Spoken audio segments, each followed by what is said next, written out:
다 함께 사도신경 하심으로 2월 25일 목요일 에바다교회 오늘을 여는 말씀 시작하도록 하겠습니다. 나는 전능하신 아버지 하나님 천지의 창조주를 믿습니다. 나는 그의 유일하신 아들 우리 주 예수 그리스도를 믿습니다. 그는 성령으로 잉태되어 동정녀 마리아에게서 나시고 본디오 빌라도에게 고난을 받아 십자가에 못 박혀 죽으시고 장사된 지 사흘 만에 죽은 자 가운데서 다시 살아나셨으며 하늘에 오르시어 전능하신 아버지 하나님 우편에 앉아 계시다가 거기로부터 살아있는 자와 죽은 자를 심판하러 오십니다. 나는 성령을 믿으며 거룩한 공교회와 성도의 교제와 죄를 용서받는 것과 몸의 부활과 영생을 믿습니다. 아멘. 하나님께서 오늘 우리에게 주신 말씀은 창세기 44장 1절에서 15절까지의 말씀입니다. 창세기 44장 1절에서 13절까지의 말씀입니다. 창세기 44장 1절에서 13절까지의 말씀입니다.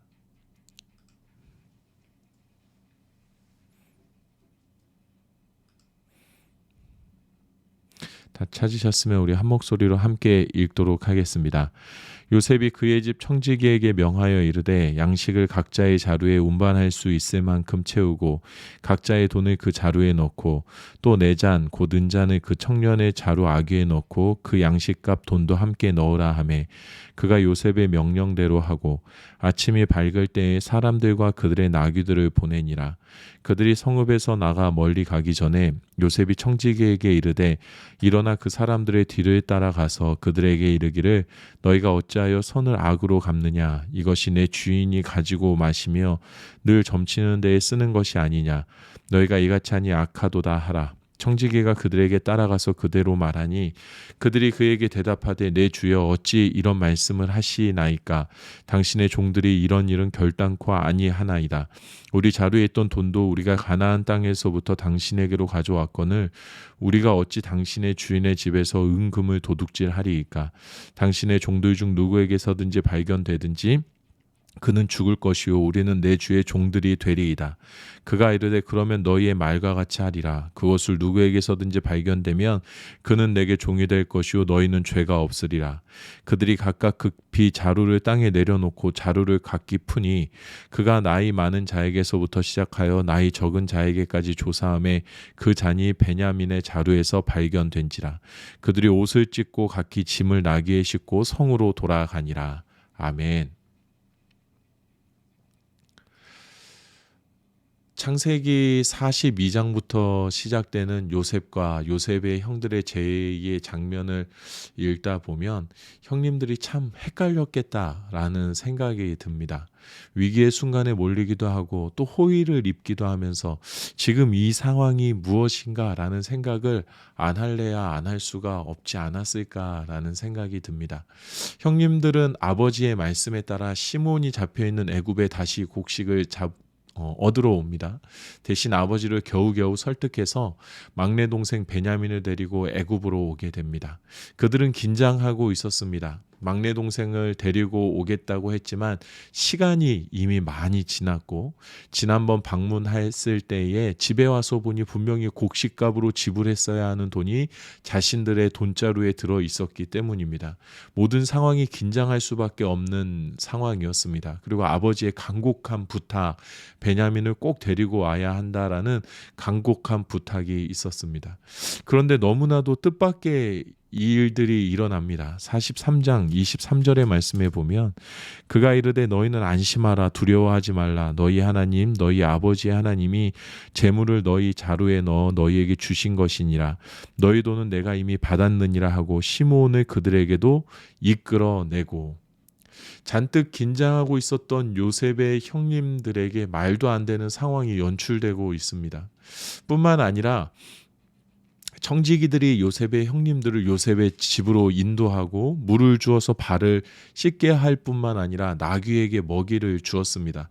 극진한 손님으로 대접하기 시작합니다. 잔뜩 긴장하고 왔는데 오히려 너무 극진한 대접을 받다 보니 긴장이 풀어짐과 동시에 풀어질 새도 없이 이게 무슨 상황이지라는 생각을 아마 했을지도 모릅니다. 43장 33절에서 34절까지의 말씀에 보면 이 형님들이 얼마나 긴장이 풀어졌는지가 잘 기록되어져 있습니다.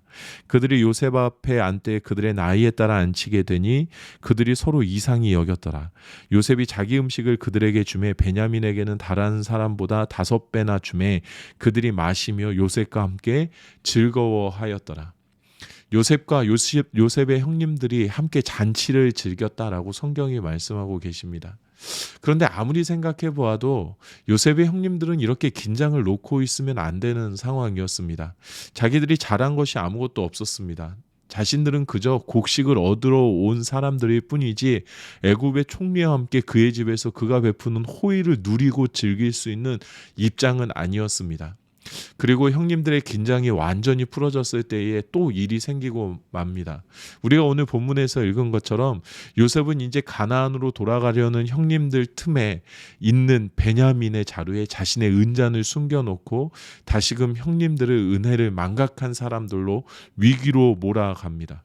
우리가 읽은 본문 43장 13절에는 이렇게 기록되어져 있습니다. 그들이 옷을 찢고 각기 짐을 나귀에 싣고 성으로 돌아가니라. 43장 34절에 기록되어 있는 그들이 마시며 요셉과 함께 즐거워하였더라라는 말씀과는 상당히 대조적인 형님들의 상태를 우리가 성경을 통하여서 알 수가 있습니다. 완전히 형님들이 요셉의 계획에 끌려가고 있습니다. 쉽게 말하면 온탕과 냉탕을 오가면서 지금 상황이 무슨 상황인지 어리둥절할 수밖에 없는 현실을 그들이 마주하게 되었습니다. 형님들은 긴장하고 있어야 했습니다. 치밀하게 계획을 준비하고 있는 요셉 못지않게 이해되어지지 않는 위기야 또 호의가 자신들에게 찾아왔을 때 왜 이런 상황이 우리에게 주어지는지 이 상황을 쥐고 있는 애굽의 총리의 마음, 그의 생각을 읽고 그 상황에 대처해야 했습니다. 그런데 형님들은 상당히 수동적으로 이 상황에 끌려가고 있습니다. 위기가 찾아왔을 때는 제발 살려달라고 하는 것이 그들의 최선이었고 호의가 베풀어졌을 때에는 모든 시름을 다 잊은 사람처럼 그냥 마냥 즐기는 데에 정신을 놓았습니다. 베냐민을 보내고 노심초사하시는 아버지, 그리고 곡식과 식량이 없어서 고향에서 배를 곪고 있는 식구들에 대한 책임감, 그런 것들은 형님들에게 없어진 것처럼 보입니다. 그들의 아버지 이스라엘은 정말 놀라운 믿음과 결단 가운데 그들을 애굽으로 다시 보냈습니다. 그리고 너무나도 사랑하는 아들 베냐민까지도 그 손에 들려서 함께 보냈습니다.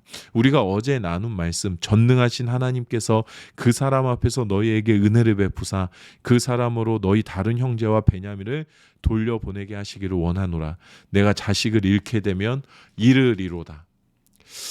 전능하신 하나님께서 이 모든 일을 이루어 가실 거다. 혹시 하나님께서 그렇게 하지 않으실지라도 하나님께서 일을 이루실 것이라는 믿음으로 내가 이 상황 가운데 나아가겠다라는 아버지 이스라엘의 이 고백, 이 믿음으로 이 길을 떠났어야 했을 형님들이었지만 요셉의 형님들에게는 아버지와 같은 절박함, 긴장감, 이런 것들이 전혀 보이지 않았습니다. 그들이 어떠한 마음을 갖고 있었던지와 상관없이 결국 요셉과 형님들은 재회하게 됩니다. 그리고 아버지도 애굽으로 모셔오게 됩니다. 그런데 우리가 요셉의 형님들의 모습을 바라보면서 생각해야 하는 것이 있습니다. 은혜를 누림에 있어서 긴장감을 갖는 것, 믿음을 고백하면서 긴장감을 잃지 않는 것, 하나님의 인도하심을 바라보면서 언제나 긴장하고 집중해야 하는 마음, 하나님께 언제나 긴장하며 집중해야 하는 마음을 잃지 않아야 한다라는 것입니다. 하나님께서 베푸신 은혜를 너무 쉽게 생각하고 너무 쉽게 고백하다가 잃어버리게 되거나 또는 주신 은혜를 너무 쉽게 잊게 돼버리는 상황이 너무 힘들어서 그동안 받아 누린, 그리고 현재 내가 받아 누리고 있는 은혜들을 너무 쉽게 잊어버리게 되는 것은 결코 바른 믿음이 될 수가 없습니다. 우리는 하나님의 손에 붙들린 사람들입니다. 그리고 우리의 삶은 분명히 하나님께서 한순간도 빼놓지 않고 이끌어가고 계십니다. 하나님께서 붙들고 계시기에 하나님을 생각하지 않을 수 없는 순간들이 우리에게는 절대 존재하지 않습니다. 반대로 이야기하면 하나님께서 붙들고 계시기 때문에 매 순간순간마다 모든 상황마다 긴장함으로 하나님을 생각해야 한다라는 것입니다. 적어도 위기가 찾아올 때에 또는 은혜와 축복이 가득 넘치게 될 때에 우리가 생각해야 하는 것은 이것들을 내 삶에 허락하시는 하나님의 마음과 생각과 그의 계획을 떠올려야 한다라는 것입니다. 늘 긴장하며 노심초사하며 살아야 한다. 하나님 안에 살 때 살얼음판을 걷듯이 언제 물구덩이에 빠지게 될지 모르니까 살얼음판을 걷듯이 살아야 한다라는 것을 말씀드리는 것이 아닙니다. 나에게 주어진 상황과 현실을 바라봄에 있어서 하나님의 뜻과 마음을 이해하고자 할 때에 하나님께서 나를 향한 그 모든 계획들을 보여주실 것이며 그 계획 가운데 우리가 하나님께서 원하시는 그 뜻을 이루어드리는 삶을 살아가게 될 줄로 믿습니다. 그렇기 때문에 매 순간순간마다 어떠한 상황에 놓여 있을지라도 늘 긴장하며 하나님을 바라보아야 한다라는 것입니다. 끝까지 긴장을 놓지 말아라. 정신 바짝 차리고 살아야 한다라는 말은 삶에서 마주하게 되는 아주 중요한 순간에 우리가 갖춰야 하는 태도만은 아닙니다. 하나님의 사랑이 변함없고 그의 은혜가 무한하시지만 또 그의 찾아오심이 언제나 변함없이 동일하게 나에게 임하고 있지만 하나님을 바라볼 때에 그의 은혜를 바라볼 때에 긴장을 놓지 않고 정신 바짝 차리고 하나님께서 어떻게 일하시는지를 바라보아야 할 줄로 믿습니다. 내 안에는 성령의 법과 육신의 법이 언제나 다투고 있습니다. 또한 우리는 이 사망의 몸에서 나 스스로를 건져낼 능력이 없습니다. 자칫 방심하면 잠깐 한눈 팔면 육신의 이끌림에 힘없이 끌려갈 수밖에 없는 것이 바로 우리들입니다. 그렇기 때문에 연약함을 인정하며 능력의 한계를 인정하며 하나님께 더 집중해야 한다는 것을 우리가 잊지 않아야 합니다. 눈에 보이는 현실에 일희일비하는 것, 눈에 보이는 현실에 마냥 행복해하거나 눈에 보이는 현실에 마냥 주저앉게 되는 것 절대로 복음적이지 않습니다. 모든 것을 다 이룬 것 같은 육신의 평안함으로 뛸 듯이 깊어도 잠잠히 하나님께 은혜를 감사할 줄 알아야 하고 곧 죽을 것 같은 죽음의 나락에 떨어지는 그 순간에도 잠잠히 나의 손을 붙드신 하나님을 의지하고 신뢰해야 하는 것, 그것이 우리가 걸어가야 하는 믿음의 길이고 복음을 따라야 하는 복음의 길인 줄로 믿습니다. 이 삶을 사는 동안에 하나님을 바라봄에 있어서 긴장의 끈을 놓지 않기를 원합니다. 어떠한 상황이 나에게 닥쳐오던지 그 상황이 좋던지 싫던지 내 앞에 마주하게 될 때에 언제나 동일하게 하나님만을 바라보는 연습을 우리의 삶 가운데 매 순간 이루어 가기를 원합니다. 내 영혼의 긴장의 끈을 풀지 말고 늘 하나님을 바라봄에 있어 하나님의 계획을 바라봄에 있어 긴장함으로 하나님을 바라보게 될 때, 하나님의 시선을 맞추어가게 될 때에 하나님께서 이루어 가시는 일들을 우리가 바라보고 하나님께서 이끌어 가시는 십자가의 길, 예수 그리스도를 닮은 삶의 길을 걸어가게 될 줄로 믿습니다. 오늘도 하나님께 집중하며 하나님만을 간절히 바라보는 우리 모두가 되기를 주님의 이름으로 축복합니다. 이 시간에 우리 함께 기도하기를 원합니다.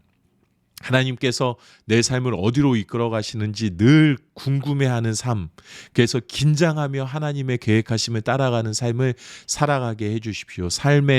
삶이 평안하다고 너무 삶에 안주하거나 삶에 위기가 닥쳐왔다고 그냥 위기 앞에 마냥 주저앉는 것이 아니라 하나님의 계획을 언제나 궁금해하고 하나님께서 이끌어 가시는 것을 온 신경과 온 마음을 다해서 거기에 집중하며 하나님 이끌어 가시는 길 따라갈 수 있게 해주십시오라고 기도하면 좋겠습니다. 또한 어려운 일을 당한 때나 좋은 일을 당한 때나 내 영혼이 언제나 하나님의 품에 안겨 있다는 것을 잊지 않고 하나님 품에서 평안함을 누릴 수 있도록 우리가 함께 기도하면 좋겠습니다. 눈에 보이는 조건들 때문에 내가 평안해하거나 눈에 보이는 조건들 때문에 내가 고난 가운데 있다라고 생각하는 것이 아니라 하나님 품에 언제나 안겨 있기 때문에 내 영혼이 끝까지 평안할 수 있게 되기를 주님 내 마음을 붙들어 주십시오. 내 안에 성령으로서 나와 함께 거해 주십시오라고 우리 함께 기도하면 좋겠습니다. 또 마지막으로 기도할 것은 끝까지 십자가 사랑을 완성한 예수님처럼 하나님께서 내 삶에 허락하신 내 삶의 이유와 목적들, 내 삶의 사명들을 내가 끝까지 잘 감당하며 이루어갈 수 있도록 주님 나를 붙들어 주시옵소서라고 우리 이 시간에 함께 기도하도록 하겠습니다. 각자의 자리에서 기도하시고 주기도문으로 이 시간을 마치도록 하겠습니다.